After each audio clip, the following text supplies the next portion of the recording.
During the reinforcement learning step of RLHF, we point a powerful optimizer at a reward model and say, go maximize this score. And it will. It will find every crack, every quirk, every weird phrasing that scores absurdly high while reading like broken nonsense. Left unchecked, the model wanders away from real language entirely, gaming the reward into gibberish that a human would hate. So what stops it? A single, elegant term called the KL penalty, the leash that keeps the whole thing sane and fluent. Let's break it down. So why not just maximize the reward and be done? Here is the danger side by side. Point the optimizer purely at the reward score and it eventually cheats.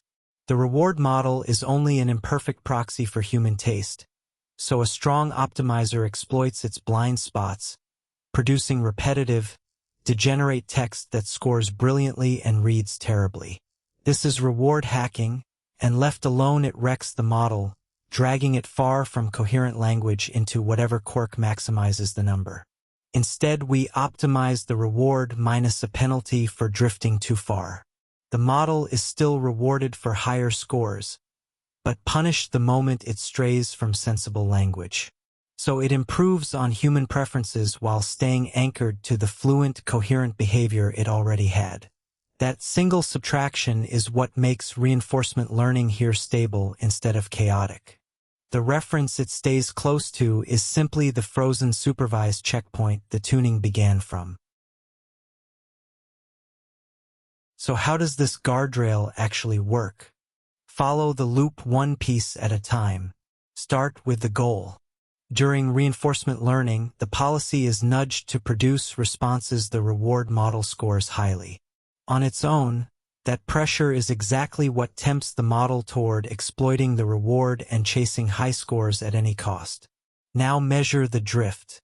At each step we compute the KL divergence, a precise measure of how far the tuned model's output distribution has moved from the frozen reference, its supervised starting point. The bigger that gap, the more the model has strayed from its original self. Because that reference is held fixed, it is a reliable ruler to measure against. Here is the key move. We subtract that drift from the reward.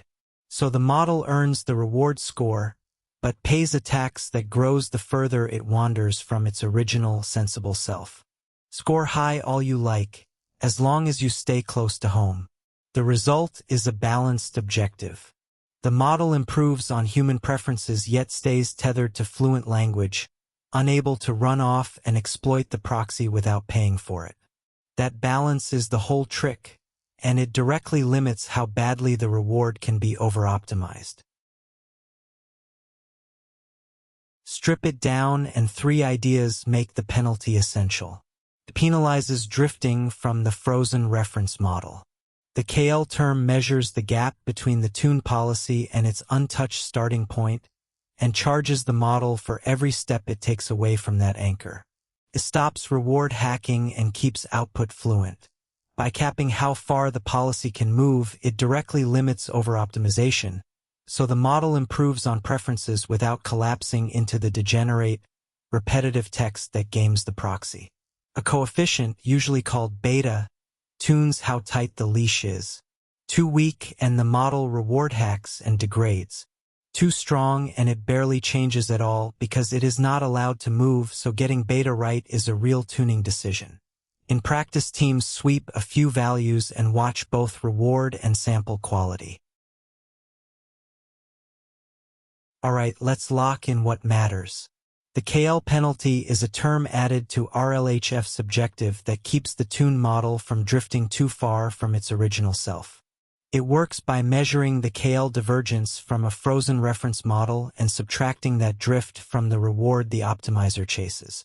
That guardrail is what keeps RLHF stable and fluent, directly limiting the reward hacking that an unconstrained optimizer would inevitably fall into. The same anchoring shows up implicitly in DPO, where a reference model plays the role, and tuning its beta coefficient balances, improving against staying sane. Curious how these alignment pieces fit together?